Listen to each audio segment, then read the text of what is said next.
নমস্কার, আমি সুদীপ্তা। এভি নিউজে আপনাদের সকলকে স্বাগত। প্রথমেই চোখ রাখবো নিউজ হেডলাইন্সে।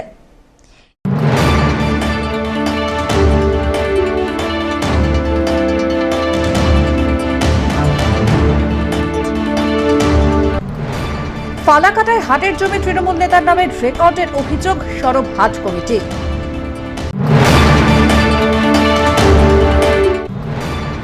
স্বচ্ছ ভারত অভিযানে জলপাইগুড়ি পুরসভার উদ্যোগ, উপস্থিত চেয়ারম্যান সৈকত চট্টোপাধ্যায়।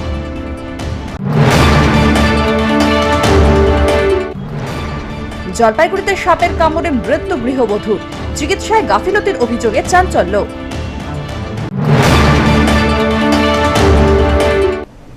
এবার আসছে বিস্তারিত সংবাদে। ফালাকাটায় হাটের জমি তৃণমূল নেতার নামে রেকর্ডের অভিযোগ, সরব হাট কমিটি। ফালাকাটার 2 নম্বর গ্রাম পঞ্চায়েত এলাকায় সীসাগড় বাজারের প্রায় 3 বিঘা হাটের জমি স্থানীয় তৃণমূল নেতা পলাশ মণ্ডল, তার বাবা সুবল এবং আত্মীয় আনন্দ সরকারের নামে রেকর্ড আছে বলে অভিযোগ। আর এই ঘটনাকে কেন্দ্র করে সরব হয়েছে হাট কমিটি আর স্থানীয় বাসিন্দা। হাট কমিটির দাবি, 2014 সালে রাজনৈতিক প্রভাব খাটিয়ে জমিগুলি নিজেদের নামে রেকর্ড করানো হয়। অভিযোগ, এলাকায় প্রভাবশালী নেতা হওয়ায় এতদিন বিষয়টি নিয়ে কেউ প্রকাশ্যে মুখ খোলেননি। সম্প্রতি নতুন হাট কমিটি গঠনের পর জমির মাপজোক করতে গিয়ে দেখা যায় সুবল মণ্ডলের নামে 40 ডেসিমেল, পলাশের নামে 59 ডেসিমেল আর আনন্দ সরকারের নামে 8 ডেসিমেল জমি রেকর্ডেড আছে। এই রেকর্ডিং সম্পূর্ণ অবৈধভাবে বলে অভিযোগ তুলেছে হাট কমিটি। ভূমি ও ভূমি সংস্কার দপ্তরের কাছে লিখিত অভিযোগ জানানো হয়েছে। বিডিও আর থানার আইসির কাছেও অভিযোগ দায়ের হয়েছে। হাট কমিটির সভাপতি ভবেশ চন্দ্র বল, সম্পাদক বিষ্ণুপদ সরকার বলেন, তৎকালীন ভূমি দপ্তরের কিছু আধিকারিক আর কর্মীদের মদতেই এই ঘটনা ঘটেছে। তাই অভিযুক্তদের পাশাপাশি দোষীদের সরকারি কর্মীদের বিরুদ্ধেও কঠোর ব্যবস্থা নেওয়ার দাবি জানানো হয়। অন্যদিকে অভিযুক্ত পলাশ মণ্ডল সব অভিযোগ অস্বীকার করেন। তার দাবি, সংশ্লিষ্ট জমির বৈধ দলিল আর খতিয়ান তাদের কাছে আছে। একই দাগে একাধিক ব্যক্তির জমি থাকা স্বাভাবিক এবং অভিযোগের কোনো ভিত্তি নেই বলেও পাল্টা অভিযোগ করেন তিনি। হচ্ছে আমাদের সীসাগড় যে বাজার, এই বাজারটা আনুমানিক সেটা হচ্ছে আমাদের 60 বছর আগে আমাদের ওইখানে জনদরদি যে আছেন সেই সূর্যপ্রসাদ বর্মন, সে অলিখিতভাবে হলেও আমাদের সেই হাটটা দান করে, হাটের জায়গায় স্কুলের জায়গা উনি দান করেন। সেই হাটটা দীর্ঘদিন থেকে আজকেও চলমান, হাটটা রানিং হাটটা। এই হাটটা 2010 সালে সুবল মণ্ডল এই কাউকে না জানিয়ে বিএলওর অফিসে দুর্নীতি করে উনি এই হাটটা ওনার নিজের নামে উনি একটা এটিএম ঘর বসাবে, যার জন্য উনি নিজের নামে এটা খতিয়ান করে উনি নিজে হাটের জমিটা খতিয়ান করে নিজে আত্মসাৎ করার চেষ্টা করছে। আমরা তার প্রতিবাদে আমরা যখন নতুন কমিটি আজকে 2026 সালে যখন সরকার পরিবর্তন হয়, আমাদের মুখ্যমন্ত্রীর কথা ছিল দুর্নীতিকে আমরা প্রশ্রয় দেব না কোনো প্রকারেই। সেই দুর্নীতির মধ্যে আমরা একটা লক্ষ্য করলাম, সীসাগড় আজকে হাটটা বর্তমান যা পরিস্থিতি আছে, সীসাগড়ের হাটটায় এই সুবল মণ্ডল, বাবার নাম কেশব মণ্ডল, পলাশ মণ্ডল, বাবার নাম সুবল মণ্ডল, আনন্দ সরকার, বাবার নাম হচ্ছে পরেশ সরকার, আজকে তাদের নামে আমরা নতুন কমিটি ক্ষমতায় আসার পরে আমরা যেটা রেকর্ড বের করে দেখলাম তাদের নামে খতিয়ান হয়েছে। তাহলে আজকে একটা এতদিনকার আজকে মানবদরদি বা জনদরদি হাট বলা যায়, হ্যাঁ, সার্বজনীন একটা হাট, সেই হাট কি করে আজকে একজন ব্যক্তির নামে খতিয়ান হয়, তার আজকে সুবিচারটা পাওয়ার জন্য আমরা বিএলওর সাহেবের কাছে যাবো, আসছি, এবং আমরা আইসির কাছেও যাব, আমরা থ্রিম্যান কমিটিতেও যাব, আমরা বিডিওর কাছেও যাব। প্রয়োজনে আমাদের এটা নবান্ন পর্যন্ত আমাদের এসডিএলরও যা কিছু আমাদের যত কিছু আছে আমরা তার ব্যবস্থা করব। আমাদের হাট, আমরা আমাদের নিজের হাট যেটা আছে সার্বজনীন হাট, আমাদের হাট আমরা ফেরত চাই। আজকে আমরা সীসাগড় বাজার কমিটির পক্ষ থেকে আসছি, যেটা ফালাকাটা 2 নম্বর অঞ্চল অন্তর্গত। আমাদের বাজার 60 বছর হচ্ছে পরিচালিত হচ্ছে। এই বাজারটা আমাদের সীসাগড়ের কোনো এক মহৎ ব্যক্তি, তার নাম সূর্যপ্রসাদ বর্মন, উনি দান করেছিলেন। যদিও দানটা সে অলিখিতভাবে, সেটা জমিদারির সময় ছিল, সেই সময় জমির সমস্যা কম ছিল। তবে এইভাবেই বাজারটা চলছিল, আমাদের বাজার কমিটির মধ্য দিয়ে বাজারটা পরিচালিত হচ্ছিল। কিন্তু আমরা এখন দেখতে পাচ্ছি এই যে আমাদের বাজারটা আমাদের হাতে নেই, মানে লিখিতভাবে মানে জমির যে কাগজপত্র খতিয়ানে তা অন্য কয়েকজন নাম হয়ে গেছে। তাদের নাম আমার সভাপতি কিছুক্ষণ আগেই প্রকাশ করলেন, মাননীয় সুবল মণ্ডল, তৃণমূলের নেতা পলাশ মণ্ডল এবং অনেকের নামে হয়েছে আর কি। কিন্তু আমাদের আজকের যে বিএলআরও সাহেবের কাছে যে আমাদের দাবিটা, যে বাজারে দখলকৃত দীর্ঘদিন একটি বাজার কি করে অন্য একটা ব্যক্তির নামে হয়, হ্যাঁ, সেই তদন্ত সাপেক্ষে আমরা আজকে অফিসমুখী হয়েছি আর কি। শুধু আমরা আজকে বিএলআর অফিসে আমরা সীমাবদ্ধ নই, আমরা আইসি সাহেবের কাছেও যাব, বিডিও সাহেবের কাছেও যাব, হ্যাঁ, প্রয়োজনে আমরা 3-ম্যান কমিটি যে তৈরি হয়েছে তাদের কাছেও যাব। এটা আমরা যত তাড়াতাড়ি সম্ভব এর সঠিক জবাব এবং তদন্ত করে অপরাধীদের দৃষ্টান্তমূলক শাস্তি দাবি করি। সব্যসাচী মজুমদারের রিপোর্ট।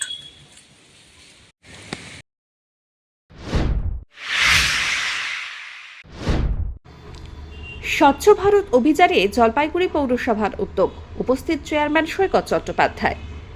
রাজ্য সরকারের নির্দেশে এবং জলপাইগুড়ি পুরসভার উদ্যোগে 7 দিনব্যাপী স্বচ্ছ ভারত অভিযান শুরু হয়েছে। এই অভিযানের অংশ হিসেবে বুধবার জলপাইগুড়ি মেডিকেল কলেজ ও হাসপাতাল এবং সুপার স্পেশালিটি হাসপাতাল চত্বর পরিষ্কার পরিচ্ছন্নতার কর্মসূচি গ্রহণ করা হয়। এদিন জলপাইগুড়ি পুরসভার চেয়ারম্যান সৈকত চ্যাটার্জির উপস্থিতিতে হাসপাতাল সংলগ্ন এলাকায় জমে থাকা নোংরা ও আবর্জনা পরিষ্কারের কাজ শুরু করা হয়। কর্মসূচিতে পৌরসভার কর্মী ও আধিকারিকরা অংশ নেন। চেয়ারম্যান সৈকত চ্যাটার্জি নিজেও পরিচ্ছন্নতা অভিযানে অংশগ্রহণ করেন এবং সাধারণ মানুষের উদ্দেশ্যে বার্তা দেন যে স্বচ্ছ ভারত অভিযানে সকলের সক্রিয় অংশগ্রহণ অত্যন্ত গুরুত্বপূর্ণ। তিনি প্রত্যেককে নিজের এলাকা পরিষ্কার পরিচ্ছন্ন রাখার আহ্বান জানান এবং পরিবেশকে সুস্থ ও সুন্দর রাখতে সচেতন হওয়ার ওপর জোর দেন। পৌরসভার পক্ষ থেকে জানানো হয়েছে আগামী 7 দিন শহরের বিভিন্ন এলাকায় এই পরিচ্ছন্নতা অভিযান চলবে। এর মাধ্যমে নাগরিকদের মধ্যে পরিচ্ছন্নতা ও স্বাস্থ্যবিধি সম্পর্কে সচেতনতা বৃদ্ধির লক্ষ্য নেওয়া হয়েছে। অমিত বণিকের রিপোর্ট, এভি নিউজ।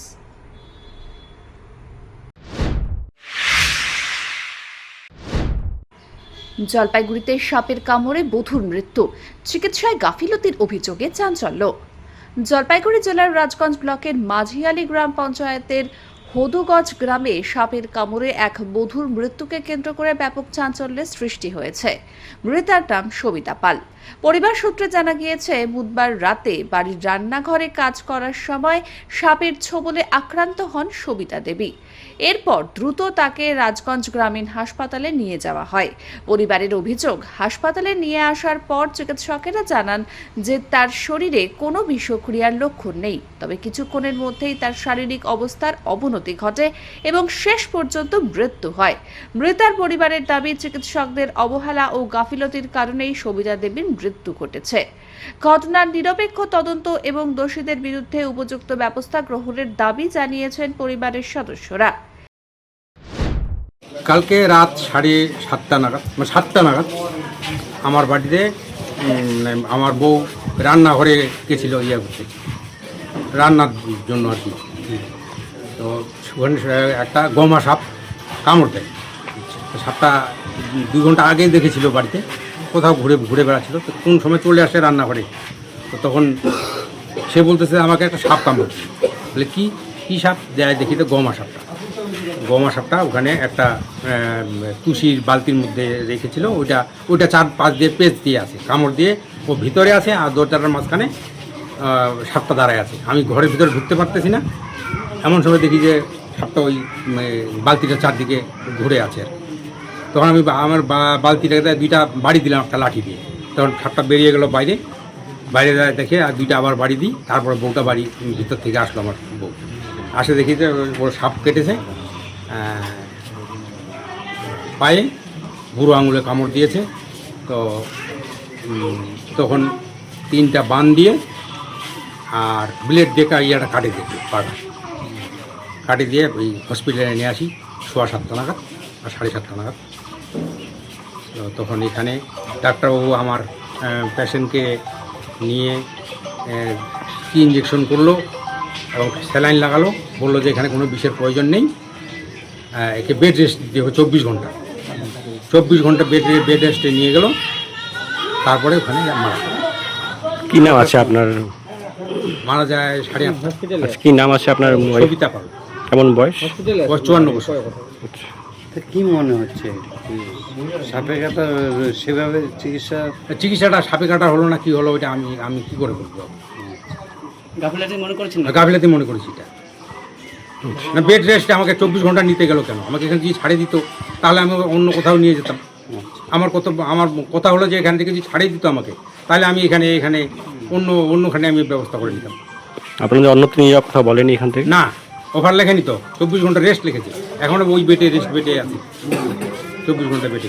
কখন আপনি জানতে পারলেন যে মারা গেছে? ডাক্তারবাবুকে ডাকে নিয়ে গেলাম, ডাক্তারবাবু কথা বলছে না পেশেন্ট আমার। হ্যাঁ, তখন ডাক্তারবাবু যায় দেখে বললো যে পেশেন্ট মারা গেছে। তখন আমি বললাম যে তাহলে আমাকে আগে বললেন না কেন? আমি এখান থেকে ট্রান্সফার করে বা নিয়ে যেতাম অন্যখানে। কি মনে হচ্ছে? গাফিলাতি, সম্পূর্ণরূপে এটা গাফিলাতি। এদিকে হাসপাতাল কর্তৃপক্ষ সমস্ত অভিযোগ খতিয়ে দেখে ঘটনার তদন্তের আশ্বাস দিয়েছে। খুবই দুঃখদ ঘটনা, কিন্তু এবার পেশেন্টের ডিটেলস বা ট্রিটমেন্টের ডিটেলস তো মানে ওপেনলি এরকম করে বলতে পারি না, এটা পেশেন্ট প্রাইভেসির ব্যাপার। তো আপাতত যথাসাধ্য চেষ্টা আমি করেছিলাম, কিন্তু যাই হোক, এবার সেটার ডিটেলস পোস্টমর্টম এক্সামিনেশনের পরেই ভালো করে বেরিয়ে আসবে আর কি। তার সাপে কামড় দিয়েছে বা বিষক্রিয়া ব্যাপার কি ছিল এখানে, আপনি কি বুঝছেন প্রাথমিক সেটা? সেটা এখন ডিটেলসটা আমি এক্স্যাক্টলি বলতে পারছি না, যেহেতু পেশেন্ট প্রাইভেসির একটা ব্যাপার চলে আসছে, আর জিনিসটা এখন পোস্টমর্টমের অধীনে আন্ডারে। একটা রিপোর্ট না আসা পর্যন্ত প্রাইমারি টেস্ট আপনারা যেটা করেন সেটা পয়জনাস কি নন পয়জনাস স্ন্যাক ছিল সেটা তো বোঝা যায়, তো সেটাতে কি বেরিয়ে আসছিল বা সেটা নিয়ে তারপর আপনার সেটা আমরা ডিটেলস আমাদের কাছে আছে, আমি সবই নথি জমা দিয়েছি, হ্যাঁ, হায়ার অথরিটিজ এর কাছে সবই হয়েছে। তো সেটা হয়ে গেলে মানে প্রিলিমিনারি রিপোর্ট এবং ফাইনাল রিপোর্ট পুরোটাই বাইরে আসবে। না, যথাসাধ্য আমরা চেষ্টা করেছিলাম, সব রকমই আমরা যেটা করা পসিবল আমাদের পক্ষে আমরা মানে পুরো দমেই করেছিলাম, কোনো ডিলে হয়নি, ইমিডিয়েটলি পেশেন্টকে অ্যাটেন্ড করা হয়েছে। এক্সাক্ট ডিটেলস আমি বলতে পারছি না এই মুহূর্তে। আপনার ডিটেলস সবই লিখিতভাবে নথি জমা আছে এবং সেটা সাবমিটও করা হবে। এবার পোস্টমর্টম রিপোর্টটা ফাইনালি আসলে পুরো ডিটেলসটা বোঝা যাবে। ঘটনাকে কেন্দ্র করে এলাকায় শোকের ছায়া নেমে এসেছে। রাজনৈতিক মহলেও বিষয়টি নিয়ে প্রতিক্রিয়া দেখা দিয়েছে। খবর পেয়েছি কালকে রাতেই, সুবিধা পাল নামে একজন হুদুগঞ্জের বাড়ি, কালকে রাত্রে সাপে কামড় দেয় সেটা দেখেছে। সেই অবস্থায় হসপিটালে নিয়ে এসছে। নিয়ে আসার পরে সবচেয়ে দুঃখজনক ঘটনা, সুস্থ অবস্থায় চিকিৎসা শুরু করেছে। মানুষ যখন হসপিটালে পৌঁছায় আশা নিয়ে থাকে যে এখন হয়তো আর কোনো দুর্ঘটনা ঘটবে না। তো আজকে এখানে মারা গেল খবরটা যখন পেলাম খুবই খারাপ লাগলো। তবে কিছু তো গাফিলাতি আছে, যেটা এক সময়কার এত বছরের চরিত্র, যেমন প্রশাসনের চরিত্র, কিছু কিছু ডাক্তারেরও চরিত্র কিছু আছে, গাফিলাতি আছে, তারা কেয়ার করে না। সবাইকে বলছি না, কিছুটা গাফিলাতি অবশ্যই আছে। না হলে এখানে ভর্তি করার পরে 1 ঘন্টা কথা বলেছে, আদৌ সেই চিকিৎসাটা ঠিকভাবে শুরু করেছে কিনা। ওদের কথায় যেটুকু বুঝতে পারলাম, ডাক্তারবাবুগুলো বলেছে কোনো বিষক্রিয়া নেই। তো এই জায়গাটাই কিছু একটা সমস্যা আছে। এটা যদি পোস্টমর্টম হোক, যদি সেরকম কিছু ভুল ভ্রান্তি পাওয়া যায় তাহলে তো অবশ্যই তার ব্যবস্থা হবে। পিনাকি শিলের রিপোর্ট, এভি নিউজ।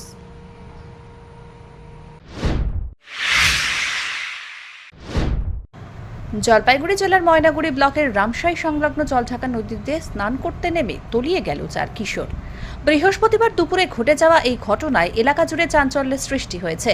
স্থানীয় সূত্রে জানা গিয়েছে 4 কিশোর একসঙ্গে জলঢাকা নদীতে স্নান করতে নেমেছিল। সেই সময় আচমকাই তারা নদীর গভীর জলে তলিয়ে যেতে শুরু করে। ঘটনাটি নজরে আসতেই এলাকাবাসী ও স্থানীয় মৎস্যজীবীরা দ্রুত উদ্ধার কাজে ঝাঁপিয়ে পড়েন।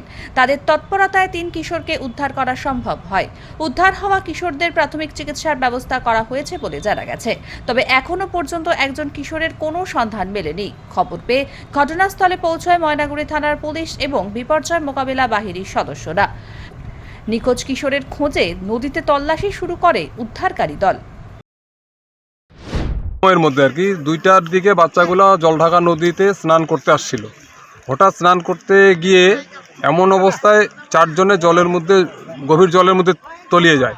এমন অবস্থায় সেইখানে মাছ মারে কিছু ব্যক্তি, তারা দেখতে পায় এবং দেখতে পাওয়ার পরে তারা সঙ্গে সঙ্গে যখন তারা জলের মাঝখানে চলে যাওয়ার পরে বাঁচার জন্য কাতর হাবুডুবু খায়।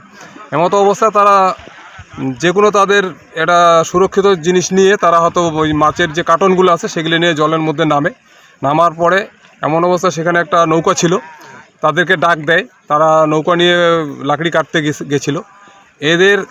এরা আসার পরে আবার এই যে মাছ মারতে গেছে এও আবার তাদেরকে ডাক দিয়ে তারা যৌথভাবে 3 জনকে কোনোরকম করে উদ্ধার করতে পারছে।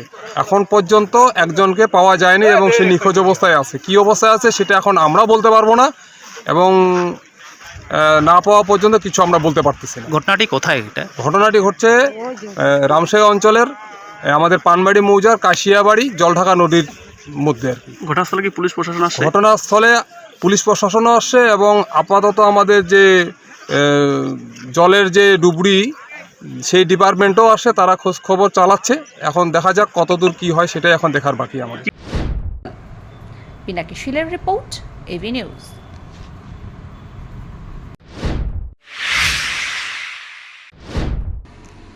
চালকদের বীমা ও লাইসেন্স সহ একাধিক দাবিতে জলপাইগুড়ি জেলা শাসক দপ্তরে বিক্ষোভ, মোটর ভ্যান চালক ইউনিয়নের প্রতিবাদ।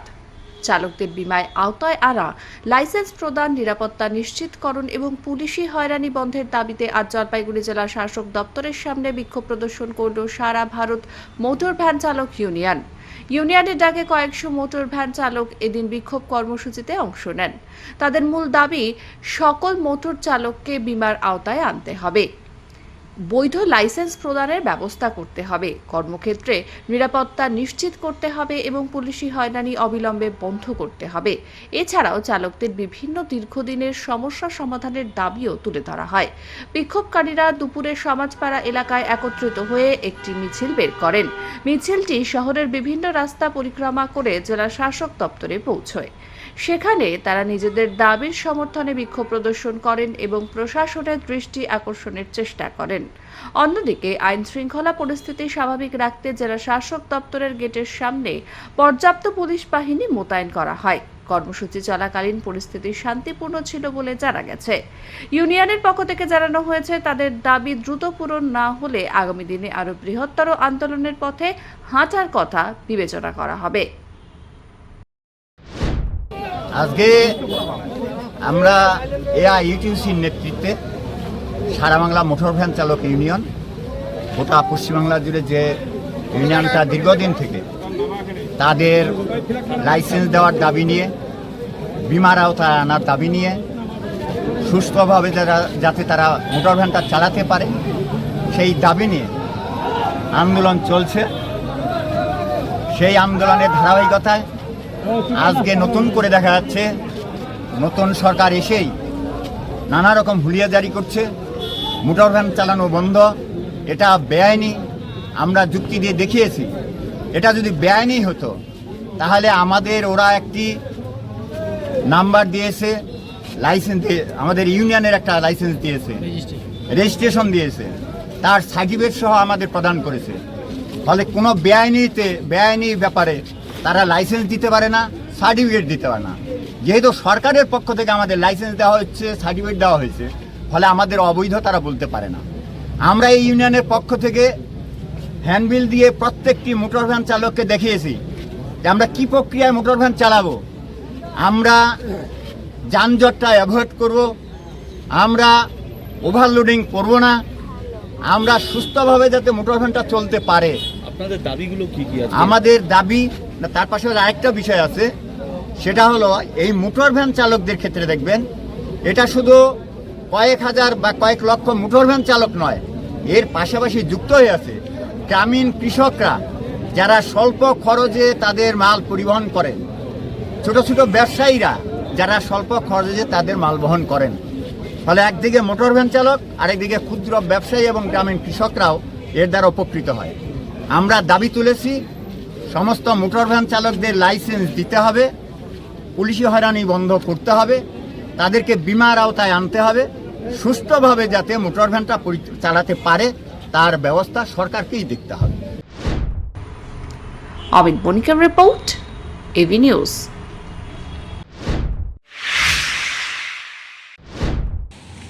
জলপাইগুড়িতে বুলডোজার রাত চলবে না, হকার উচ্ছেদের বিরুদ্ধে পৌরসভার স্মারকলিপি।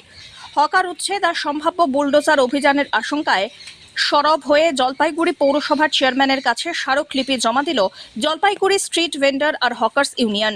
এদিন পৌরসভার গেটের সামনে বিক্ষোভ প্রদর্শনের মাধ্যমে সংগঠনের সদস্যরা তাদের দাবি দাওয়া তুলে ধরেন। ইউনিয়নের পক্ষ থেকে জানানো হয়, 2020 সাল থেকে বিভিন্ন দাবি নিয়ে বারবার পৌরসভার দ্বারস্থ হলেও কিছুই হয়নি। তাদের অভিযোগ, শহরে হকারদের প্রকৃত সংখ্যা এখনও নির্ধারিত নয়, অনেক হকারের আইডেন্টিটি কার্ডও নেই। বিক্ষোভকারীরা স্পষ্ট বার্তা দেন, দেশের বিভিন্ন প্রান্তে যেভাবে বুলডোজার চলছে তেমন কোনো পদক্ষেপ জলপাইগুড়িতে হলে তার তীব্র বিরোধিতা হবে। এই দাবিগুলি নিয়ে এদিন ইউনিয়নের প্রতিনিধিরা জলপাইগুড়ি পৌরসভার চেয়ারম্যানের কাছে ডেপুটেশন জমা দিলেন। যে আমরা দীর্ঘদিন ধরে 2020 সাল থেকে শুরু করে কোভিডের আগের সময় থেকে শুরু করে দীর্ঘদিন ধরে এই হকার যারা পথের ধারে অস্থায়ীভাবে ব্যবসা করে, ক্ষুদ্র ব্যবসায়ী জীবন জীবিকা চালায়, তাদের দাবি দাবা নিয়ে আমরা লড়াই আন্দোলন করছি। আমরা বলছি যে 2014 সালে দেশের সরকার যে আইন প্রণয়ন করেছে, সে আইনের মধ্যে দিয়ে হচ্ছে এই সমস্ত ক্ষুদ্র ব্যবসায়ীদের, পথ ব্যবসায়ীদের কিছু দাবি দাবা হচ্ছে তারা পূরণ করেছিলেন এবং হচ্ছে সেই দাবি দাবার মধ্য দিয়ে হচ্ছে এদের কিছু অধিকার প্রতিষ্ঠিত হয়েছে। কিন্তু জলপাইগুড়ি পৌরসভার পক্ষে সেই সমস্ত অধিকারগুলো আজও অধরা আছে। তাদের আইডেন্টিটি কার্ড এখনও প্রদান করা হয়নি। তাদের সার্ভে করে হচ্ছে অ্যাকচুয়ালি আমাদের জলপাইগুড়ি পৌরসভার অন্তর্গত কতজন হকার রয়েছে সেই জায়গাটা হচ্ছে এখনও নির্দিষ্টকরণ করা হয়নি। ফলে আমরা নির্দিষ্টভাবে আমরা এসেছিলাম, মাননীয় চেয়ারম্যানের সঙ্গে আমরা দেখা করি এবং তাকে আমরা বলি যে হকারদের যে আইনি প্রাপ্য, সেই আইনি প্রাপ্যর হচ্ছে দ্রুত হচ্ছে মিটিয়ে দিতে হবে। আমরা বলি যে দ্রুত তাদেরকে আইডেন্টিটি কার্ড হচ্ছে প্রদান করতে হবে, সমস্ত হকারদের হচ্ছে লাইসেন্স দিতে হবে। পাশাপাশি আপনারা বিগত এই কয়েকদিন ধরে গোটা পশ্চিমবঙ্গ জুড়ে সরকারি মদতে, সরকারের তরফে হচ্ছে এই মানুষগুলোর হচ্ছে উপরে গোটা পশ্চিমবঙ্গ জুড়ে যে আক্রমণ নামিয়ে আনা হয়েছে, সেখানে আমরা নির্দিষ্টভাবে বলতে চাচ্ছি যে জলপাইগুড়ি শহরে আমরা বুলডোজার রাজ করতে দেব না এবং তার জন্য আমরা আগাম সতর্কতা বার্তা আমরা স্মারকলিপি প্রদানের মধ্য দিয়ে আমরা জানাই যে বুলডোজার নিয়ে যদি কোনো হকারকে আপনারা উচ্ছেদ করতে আসেন তাহলে জলপাইগুড়ি জেলা street vendor and hawker union সবার আগে বুক চিতিয়ে এই বুলডোজারের বিরুদ্ধে দাঁড়াবে এবং হচ্ছে কোনোভাবেই একজন হকারকেও আমরা উচ্ছেদ হতে দেব না। এ প্রসঙ্গে জলপাইগুড়ি পৌরসভার চেয়ারম্যান সৈকত চট্টোপাধ্যায় কি জানালেন শুনুন। পাশাপাশি সংশ্লিষ্ট বিধায়ক, সাংসদদের নিয়ে বিস্তারিত আলোচনা করার পর হকারদের ভবিষ্যৎ সিদ্ধান্ত নেওয়া হবে বলেও জানানো হয়। না, ওনারা আমার সাথে কথা বললেন, আমি বললাম যে রাজ্য সরকারও মানবিক, জলপাইগুড়ি পৌরসভাও মানবিক, এ নিয়ে কোনো সন্দেহ নেই। কিন্তু একটা বিষয় খুব ক্লিয়ার, সেটা হচ্ছে যে একদম ফুটপাত আটকে রেখেও ব্যবসা করা যাবে না। আর দুটো স্বার্থই দেখতে হবে, একটা হচ্ছে পথচারীদের স্বার্থ আর এবং হকারদের স্বার্থ। তারাও গরিব মানুষ এবং তারা যেন ভ্যান করে ঘুরে ঘুরে যেমন বিক্রি করেন সেটা তারা অবশ্যই করবে এবং আমরা পথচারীদের স্বার্থও রক্ষা করব এবং আগামী দিনে আমরা একটা স্ট্রিট ভেন্ডার যারা আছে, যে হকার যারা রয়েছে, তাদের একটা আমরা পূর্ণাঙ্গ মিটিং জলপাইগুড়ি পৌরসভার প্রয়াস অডিটোরিয়ামে করব এবং আগামী দিনে কি আমাদের রূপরেখা হবে, যেমন পৌর বোর্ডে আলোচনা হবে, একই সাথে বিধায়কের সাথেও আমরা, সাংসদদের সাথেও আলোচনা করে নিয়ে আমরা একটা রূপরেখা আগামী দিনে খুব দ্রুতই শহরবাসীর কাছে জানাবো। এরকম অনেক যাদের পাকা দোকান রয়েছেন তারা যদি রাস্তা দখল করে হকারি করেন, এর মধ্যেই আমাদের পৌরসভা থেকে একটা মাইকিং হবে এবং অভিযান হবে, তাদের জিনিস সাথে সাথে বাজেয়াপ্ত করে নিয়ে আসা হবে এবং পরবর্তীকালে তারা নাও ফেরত পেতে পারে। বললাম কি আমরা জলপাইগুড়ি পৌর বোর্ডে পূর্ণাঙ্গভাবে আলোচনা করব এবং তারপরে যে সদ্য নির্বাচিত বিধায়ক রয়েছে তার সাথে কথা বলবো। বলবার পর একটা আমরা পুলিশ প্রশাসন এবং জলপাইগুড়ি জেলার মানে সিভিল প্রশাসন যেটা রয়েছে সবার সাথে কথা বলে একটা পূর্ণাঙ্গ রূপরেখা তৈরি করবো, কিন্তু খুব দ্রুতই করব। অমিত বণিকের রিপোর্ট।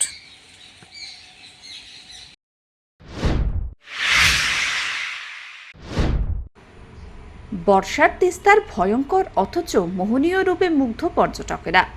গাজল ডোবায় উপচে পড়া ভিড়।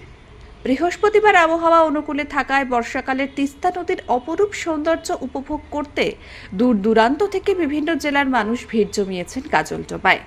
নদীর মনোমুগ্ধকর দৃশ্য এবং প্রাকৃতিক সৌন্দর্য উপভোগ করতে সকাল থেকেই পর্যটকদের আনাগোনা লক্ষ্য করা গেছে। গাজলডোবা ব্যারেজ সংলগ্ন এলাকায় দাঁড়িয়ে বহু মানুষ তিস্তার প্রবল জলস্রোত প্রত্যক্ষ করেছেন। নদীর জলধার যত সামনে এগিয়ে যাচ্ছে ততই তার তীব্রতা ও শক্তির প্রকাশ স্পষ্ট হয়ে উঠছে। একদিকে যেমন এই দৃশ্য দর্শনার্থীদের মুগ্ধ করছে, অন্যদিকে নদীর ভয়ঙ্কর রূপ কিছুটা আতঙ্কও সৃষ্টি করছে। বিশেষ করে গাজলডোবা তিস্তা সেতু থেকে নদীর উত্তাল স্রোত ও জলরাশির বিস্তার প্রত্যক্ষ করতে ভিড় করছেন পর্যটকরা। বর্ষার তিস্তার এই ভয়ঙ্কর অথচ মোহনীয় রূপ এখন প্রকৃতিপ্রেমী ও ভ্রমণ পিপাসু মানুষের কাছে অন্যতম আকর্ষণ হয়ে উঠেছে। অমিত বণিকের রিপোর্ট, এভি নিউজ।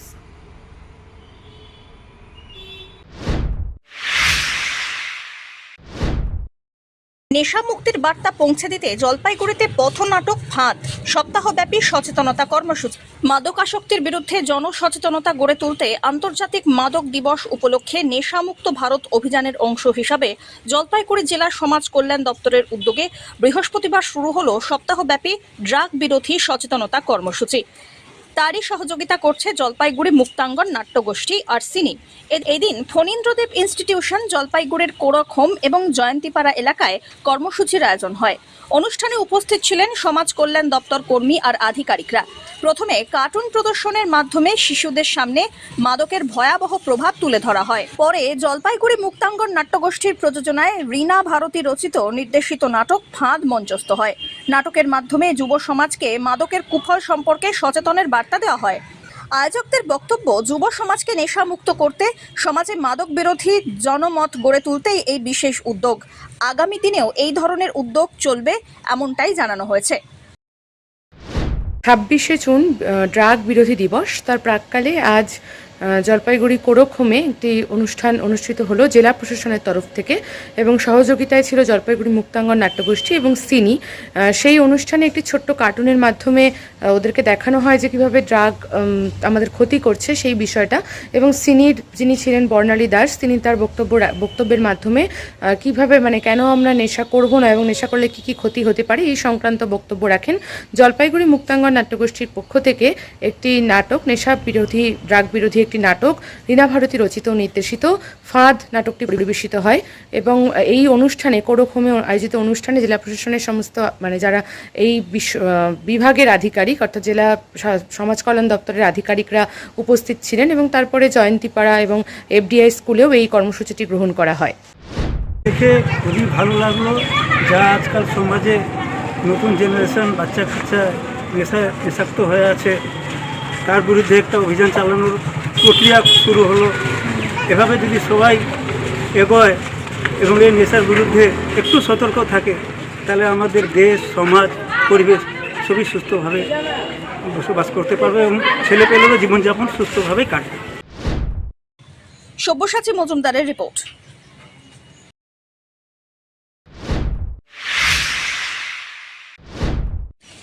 মেয়ের 13তম জন্মদিনে বাবার মানবিক উদ্যোগ, ব্লাড ব্যাংকে রক্তদান করে নজির। মেয়ের 13তম জন্মদিনকে স্মরণীয় করে তুলতে অভিনব মানবিক উদ্যোগ নিলেন জলপাইগুড়ির ডাঙ্গাপাড়ার বাসিন্দা রাজু দে।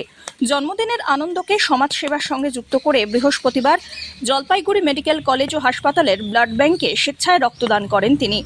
রাজুর ছোট মেয়ে ঋষিকা দের 13তম জন্মদিন উপলক্ষে পরিবারের সদস্যদের নিয়ে বাড়ি থেকে তিনি সরাসরি ব্লাড ব্যাংকে যান। সেখানে জন্মদিন উদযাপনের অংশ হিসাবে রক্তদান করেন। পাশে ছিলেন স্ত্রী আর 2 কন্যা। রাজুর এই ব্যতিক্রমী উদ্যোগে খুশি পরিবার পরিজন থেকে সাধারণ মানুষ। তবে শুধুমাত্র রক্তদানেই থেমে থাকেননি। ব্লাড ব্যাংক থেকে বেরিয়ে তারা একটি মন্দিরে গিয়ে পুজো দেন। মন্দিরের বাইরে বসে থাকা অসহায় দরিদ্রদের মধ্যে খাবারও বিতরণ করেন। পেশায় ভাতের হোটেল, চায়ের দোকান চালালেও সমাজের প্রতি নিজের দায়বদ্ধতার পরিচয় বারবার দিয়েছেন রাজু।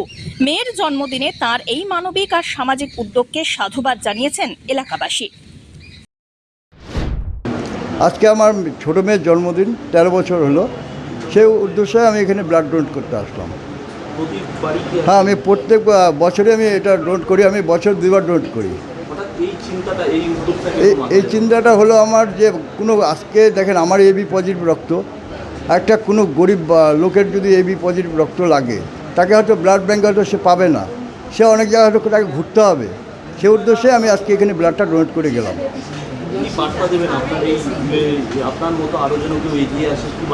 আমার মনে হয় যারা আরও মা বাবা যারা আছে তাদের বাচ্চাদের যখন বার্থডে হয় তারা এই ব্লাডটা যদি দেয়, কোনো গরিব লোক যদি উপকার হয় তাহলে খুব ভালো হয়।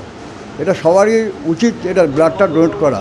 আজকে জলপাইগুড়িতে ব্লাড ব্যাঙ্কে ব্লাড পাওয়া যায় না, অনেক সময় দেখা যায় হয়তো গরিব লোকরা হয়তো এমন একটা পেশেন্ট আসলে তার হয়তো ব্লাড পাচ্ছে না, বা আমরা যদি সবাই মিলে এই উদ্দেশ্যটা নিই তা খুবই ভালো হবে। এটা আজকে আজকে কি তোমার জন্মদিন? হ্যাঁ। কি সেজন্য কি করলো বাবা? বাবা রক্ত ডোনেট করলো, আর এখন মন্দিরে আমরা গিয়ে পুজো দেবো, পুজো দিয়ে ওখানে ভিক্ষুকদেরকে খাওয়াবো। কি বলবে বাবার এই উদ্যোগটা? খুবই ভালো বিষয় এটা। রক্ত ডোনেট করে আমার খুবই ভালো লাগলো। আমার বাবা আমার জন্য হিরো। এর আগেও তো? হ্যাঁ, এর আগেও 2বার করেছে, এটা নিয়ে 3য়-বার। ধীমান রায়ের রিপোর্ট।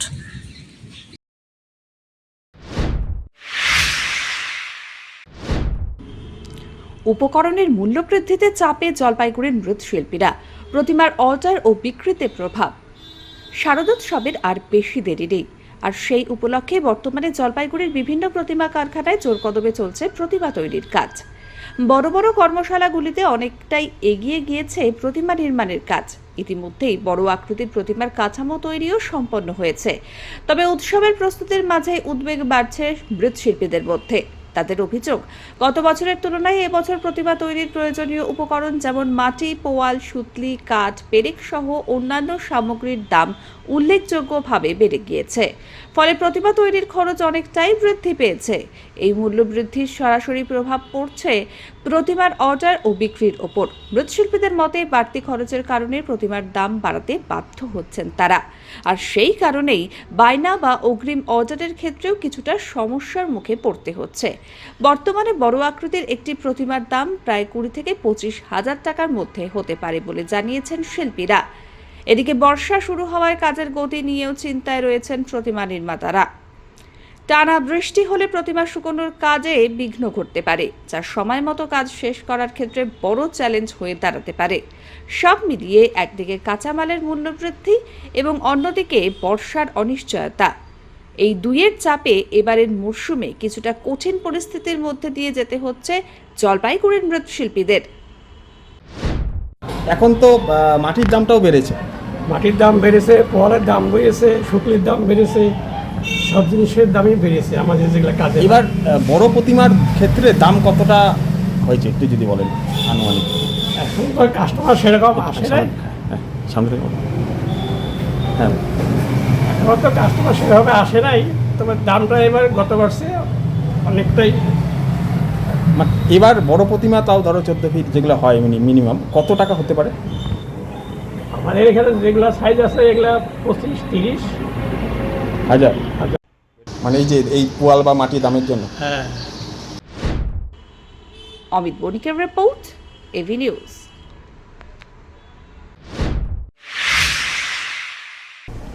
শেষ করবার আগে নিউজ হেডলাইন্স আরো একবার।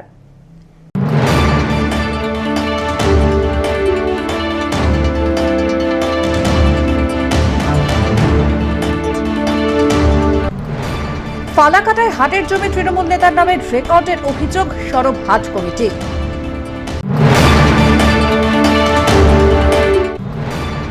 স্বচ্ছ ভারত অভিযানে জলপাইগুড়ি পুরসভার উদ্যোগ, উপস্থিত চেয়ারম্যান সৈকত চট্টোপাধ্যায়।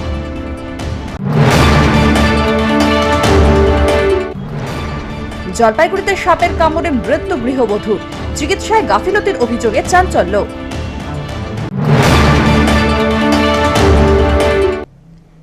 এখনকার মতন এভি নিউজ এ পর্যন্তই। পরবর্তীতে আসছি আরো সংবাদ নিয়ে, দেখতে থাকুন আমার ভিশন। নমস্কার।